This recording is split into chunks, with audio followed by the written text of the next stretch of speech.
Il dominait tout, jusqu'à ce que son âme le brise. Partie 1. Quand l'amour naît dans la pauvreté et bâtit une réussite. Dans un quartier huppé de Yamoussoukro vivait un jeune homme que la vie avait laissé sans racines. Il n'avait ni père ni mère, ni soutien familial.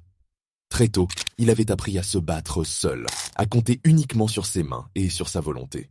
Mécanicien de fortune, il réparait des voitures le jour et courait chaque matin pour garder la force et oublier la solitude qui l'habitait.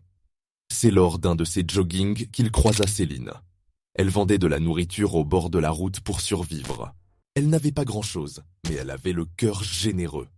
Ce jour-là, le destin frappa brutalement. Sous ses yeux, le jeune homme fut agressé par des inconnus qui tentèrent de le dépouiller. Il tomba, ensanglanté, désorienté.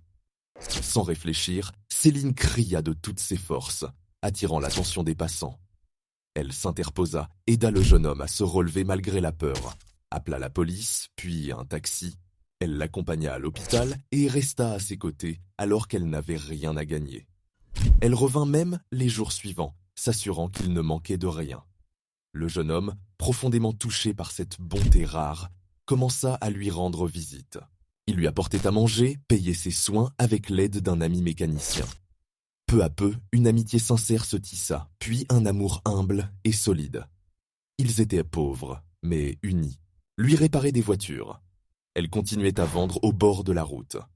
Ils travaillaient dur, partageaient chaque difficulté, chaque rêve. Leur vie bascula le jour où ils répareraient la voiture d'un homme très influent. Impressionné par leur sérieux et leur honnêteté, celui-ci leur confia un contrat important. Ce fut le début d'une ascension fulgurante. Céline ouvrit un restaurant qui connut rapidement le succès.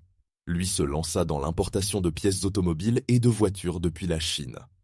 L'argent arriva, changeant leur quotidien. Ils se marièrent, fiers du chemin parcouru. Quelques années plus tard, Céline donna naissance à des jumeaux, une fille et un garçon. Ils se souvenaient souvent de leur début, de cette époque où ils n'avaient rien, mais où l'amour suffisait à tout. Ils pensaient avoir vaincu la vie. Ils ignoraient encore que la richesse ne transforme pas les êtres. Elle révèle leur vraie nature.